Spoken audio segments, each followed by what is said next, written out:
오늘 인터뷰 코너에는 월간조선 편집장과 대표를 지내셨고 현재 유튜브 채널 조갑재 TV 운영 중인 조갑재 대표님 나오셨습니다. 조갑재 대표님 어서 오세요. 안녕하세요.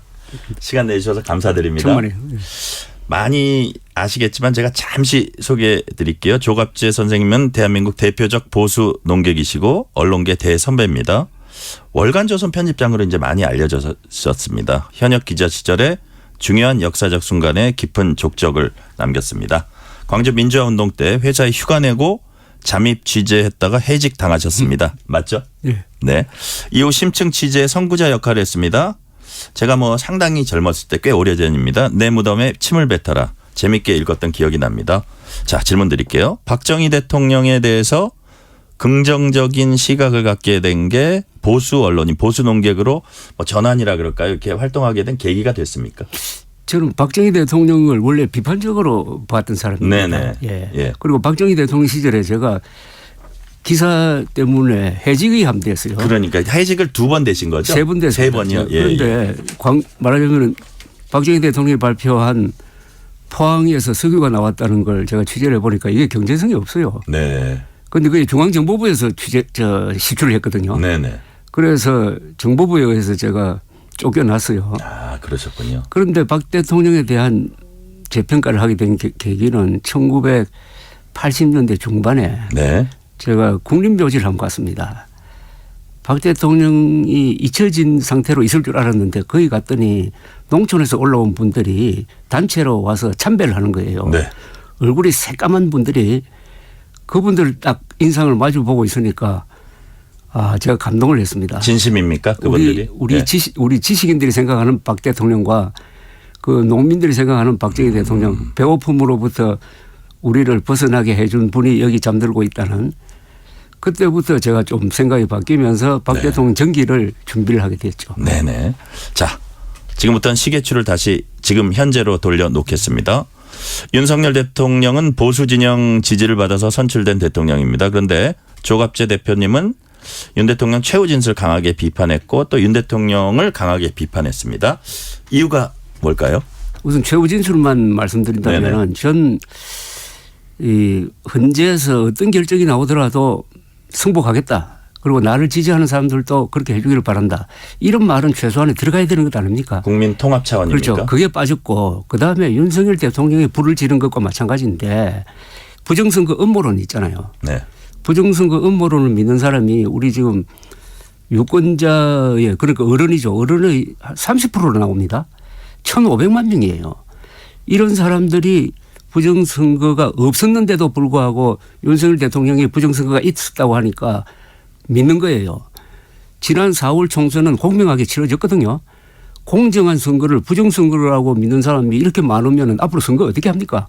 그래서 그런 부분도 윤 대통령 마지막에 책임이다. 윤석열 대통령이 내가 주장한 부정선거 알아보니까 내가 잘못 판단했다. 그래서 미안하지만은 그런 생각이 있으면은 거두어 주기 바란다. 이 정도는 이야기해야 그게 대통령으로서 하는 이야기 아닙니까? 오히려 거꾸로 네. 자기를 위해서 싸우다가 잡혀 있는 사람들을 동정하는 것 같은 격려하는 것 같은 이야기를 했잖아요. 그래서 실망을 했습니다. 네. 자, 그 부분은 최후 진술에 대해서 비판하신 부분 말씀하셨고요.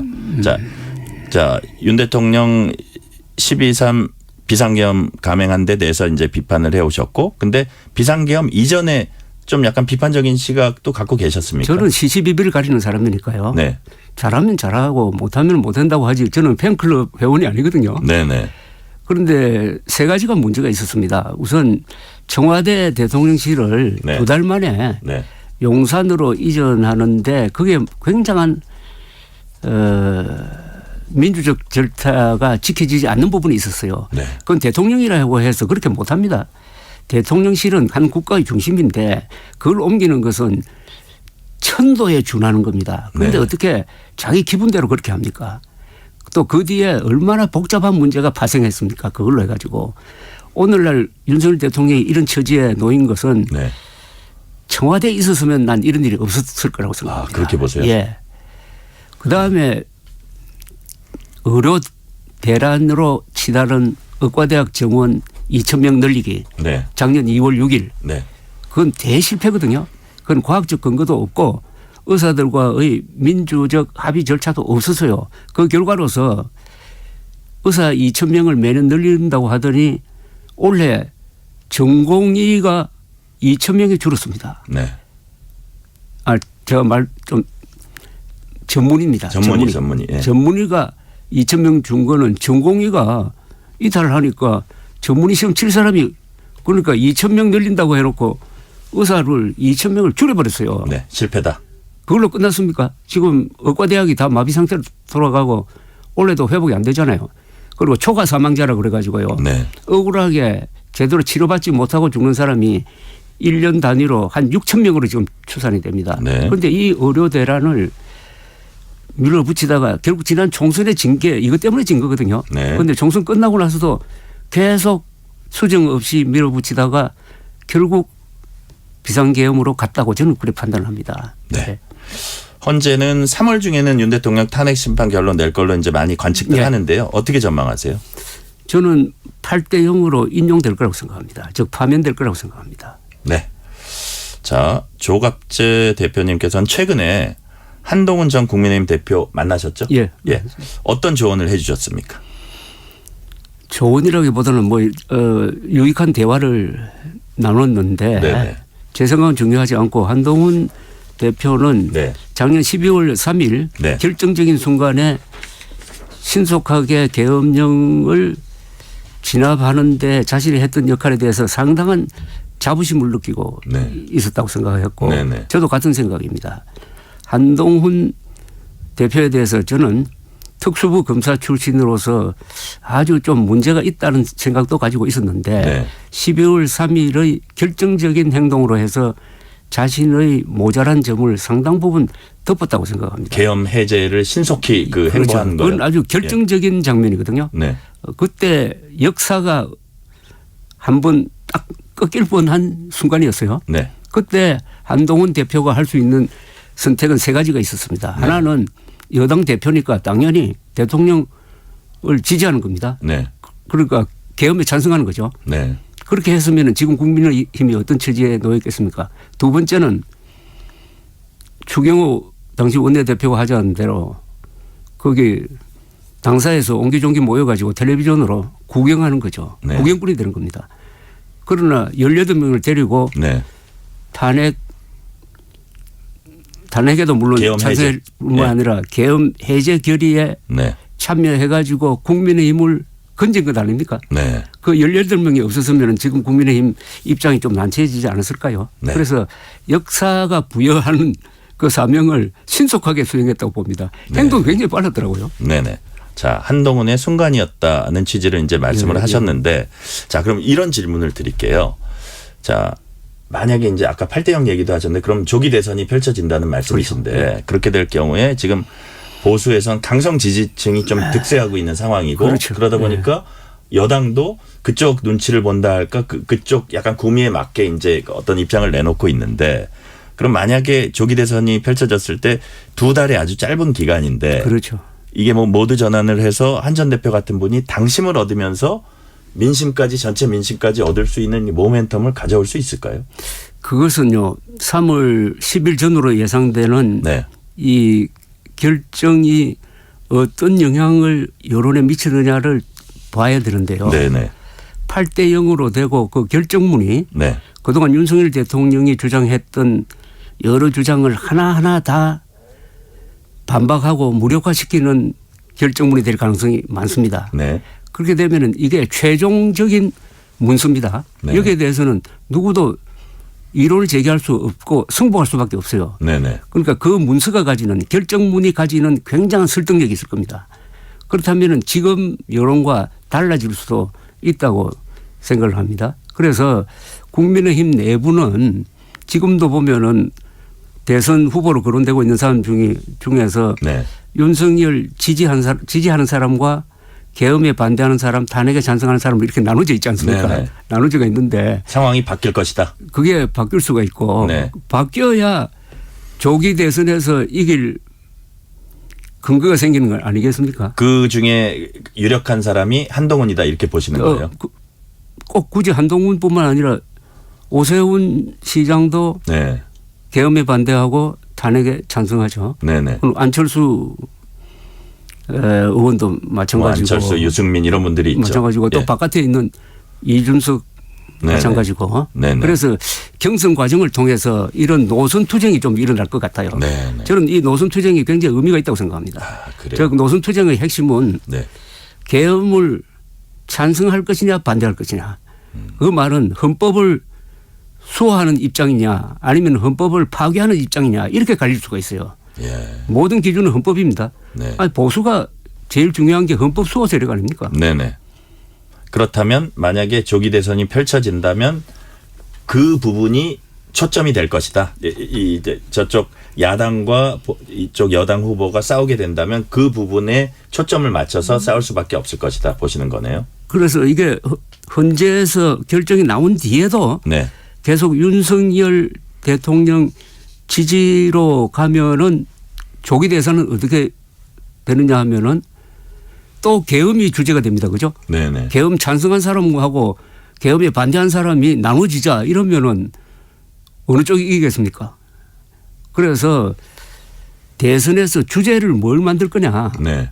그러니까 계엄을 주제로 만들 거냐. 윤석열 대통령을 주제로 만들 거냐. 아니면은 미래로 나가고 이재명 대표가 후보로 나올 경우에 이재명 대표가 가진 사법 리스크를 비판을 하려면은 네. 똑같은 기준으로 윤석열 대통령의 헌법 위반을 비판을 해야죠. 그런 자세로 갈 수 있는 후보만이 경쟁력이 있는 것 아닙니까? 네. 자, 지금 이재명 대표 말씀하셨는데요. 이재명 대표가 지금 현재 민주당 입장에서 보면 단연 차기 야권의 대선 후보로 앞서가고 있습니다. 3월 26일에 공직선거법 2심 선고가 이 대표에게 불리하게 나오면 대선판 요동칠 거라고 보세요. 그렇죠. 네. 그런데 3월 26일이 무슨 날인지 아십니까? 역사에 날? 우리나라 역사에서. 무슨 날입니까?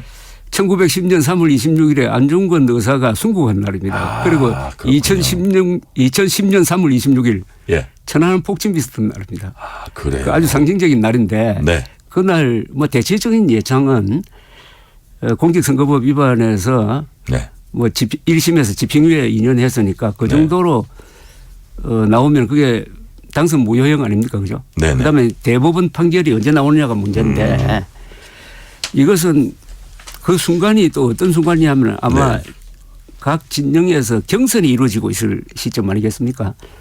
굉장한 압박을 받을 거라고 생각합니다. 네. 특히 윤석열 대통령이 파면된 이후에 그 판결이 나오면은 이재명 대표에게도 똑같은 법적 잣대를 적용해야 된다. 네. 그러면 이제 헌법 제84조 문제가 나오는 거예요. 네.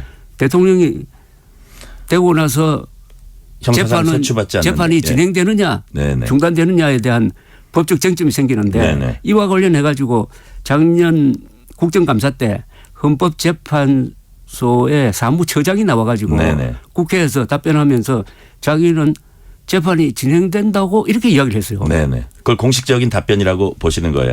그런데 그건 뭐 국회 차원의 이야기니까 유권 해석으로 보기는 힘들고요. 헌법재판소의 공식적인 판단은 결정으로 나오는 거니까 그 정도는 무게는 아니지만은 어쨌든 유력한 이야기입니다. 그런데 그 소출하는 해석을 정확하게 하면 이거 기소로 봐야 되니까 저는 재판이 계속돼야 된다고 보고 아마 국민의힘 쪽에서는 이렇게 공세를 펼 거예요. 이재명 대표가 대통령이 당선되더라도 대통령 보궐선거 해야 됩니다. 이렇게 나오지 않을까요?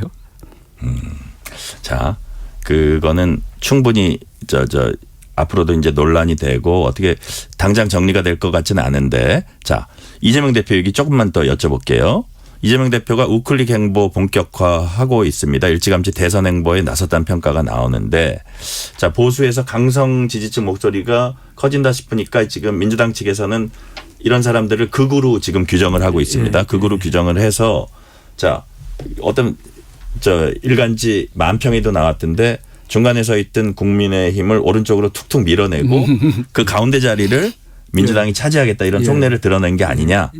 이런 움직임들은 어떻게 평가하십니까? 우리나라 정치판이 최근에 참 재미있는 현상이 일어났습니다. 12.3 비상계엄령을 계기로 해가지고 전체 정치판이 오른쪽으로 우회전하는 것 같아요. 오른쪽으로. 그러니까 국민의힘은 더 오른쪽으로 가고 그쪽에 강성 지지층이 당기니까 네. 그렇게 되니까 이 중간이 좀 비어 있는 것 같으니까 왼쪽에 있던 민주당이 중간을 향해서 들어옵니다. 네. 전체 판은 오른쪽으로 가는 것 같아요. 그런데 이게 세계가 그렇습니다. 네네. 미국도 마찬가지고 유럽도 마찬가지고 최근에 독일에서 그 우파 정당하고 극우 정당이 상당한 그 표심을 얻었잖아요. 맞습니다. 예. 이게 냉전 체제가 끝나고 나서 다 이렇게 국익 중심으로 가니까 이 보편적 가치가 좀 약해지는 거예요. 네네. 그러고 지금 민주당을 네.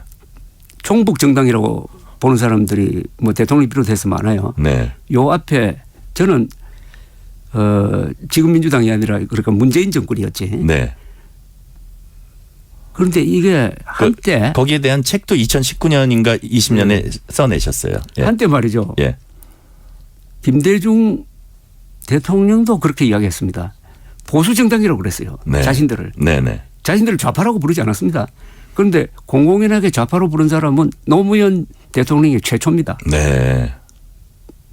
그다음에 문재인 정부는 종북이라고 부르기 시작했어요. 네. 그러면 이재명 대표의 노선은 문재인 쪽이냐? 그건 아니고 상당히 실리적인 네.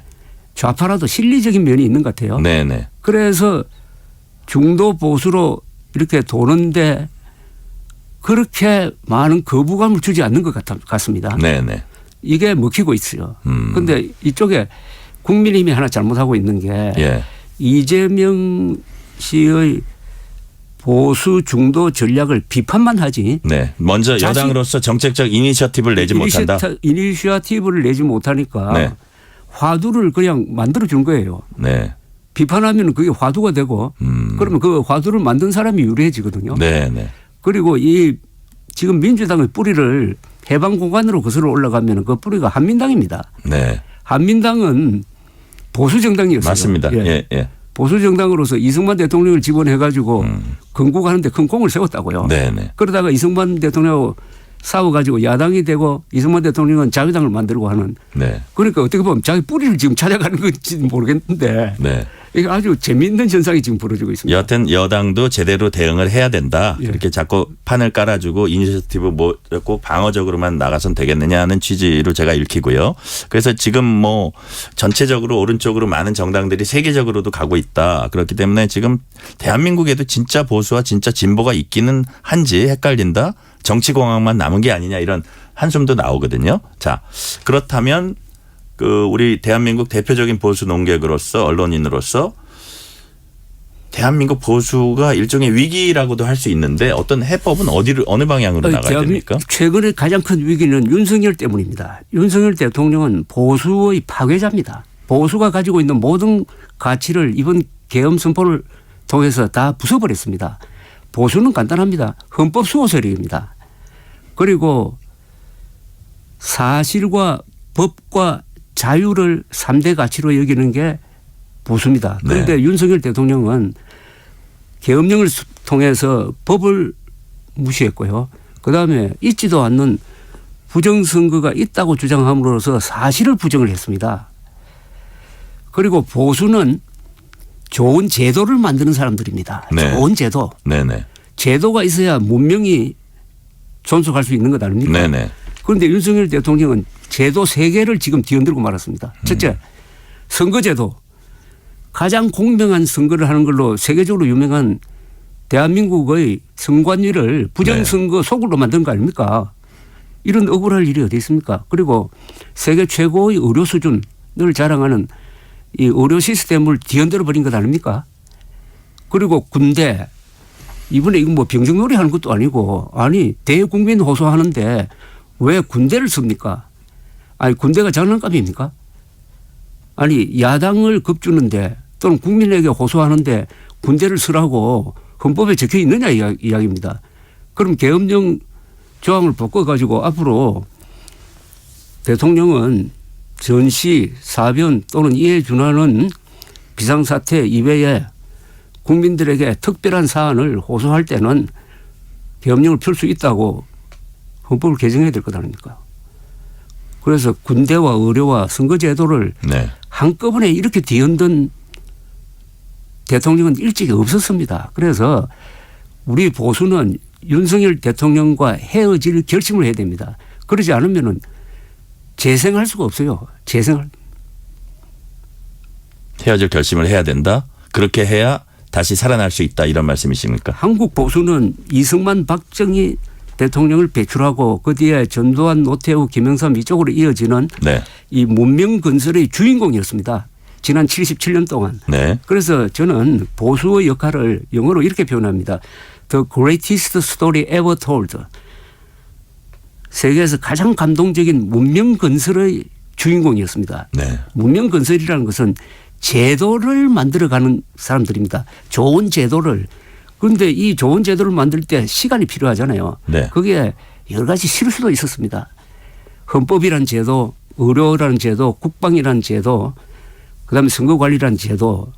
그런데 이걸 윤석열 대통령이 망상에 사로잡혀 가지고 나는 왜 윤석열 대통령이 비상계엄령이라는 이런 거의 발작적 행동을 했느냐에 대해서 지금 윤석열 대통령이 설명하지 않는 부분이 있다고 생각합니다.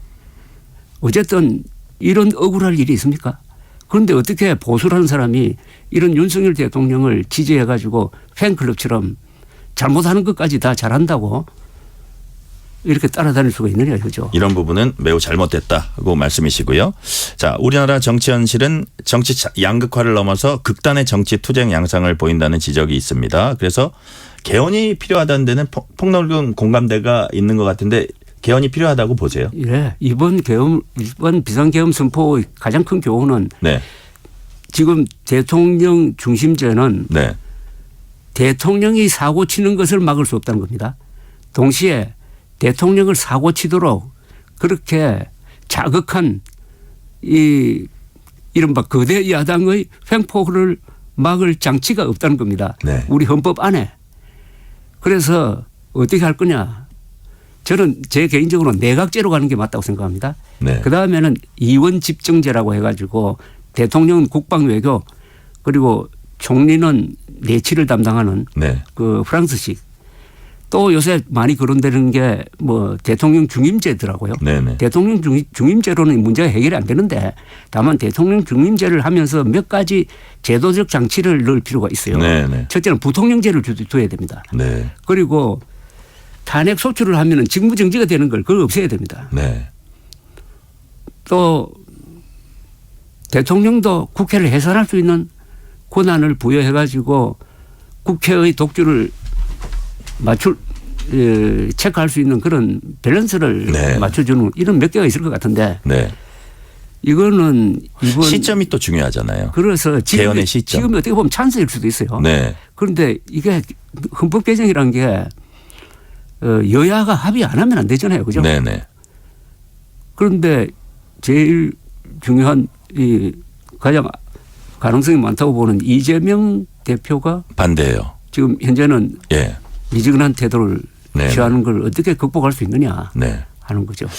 오늘인가요? 어젠가요? 그 조선일보 주필 칼럼을 보니까 대통령이 6개월 시한 정하고 자기의 임무를 개헌을 완수하는 데 집중을 해서 그러고 퇴진을 하는 방안을 찾는 게 어떠냐. 뭐 2개월 동안 한다는 건 너무 빠듯하니까 네. 그런 것도 좀 대안이라고 보세요. 그런데 그거는 윤석열 대통령 이 탄핵 재판을 기각을 해야 될 것 아닙니까? 그러니까요. 예. 기각한 다음에는 그것을 챙길 수 없을 정도의 혼란이 일어날 겁니다. 아, 그래요. 대통령이 복귀하면은 네.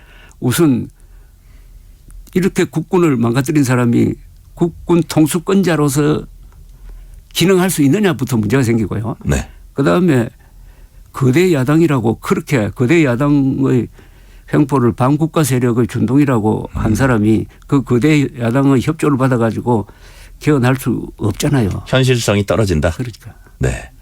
자, 사실 대표님 시간이 거의 다 됐는데 마지막으로 질문 하나 드릴게요. 운영하고 계신 유튜브 채널 첫 화면에 자유를 지키는 사실과 논리 이걸 강조하셨습니다. 이 의미가 뭡니까?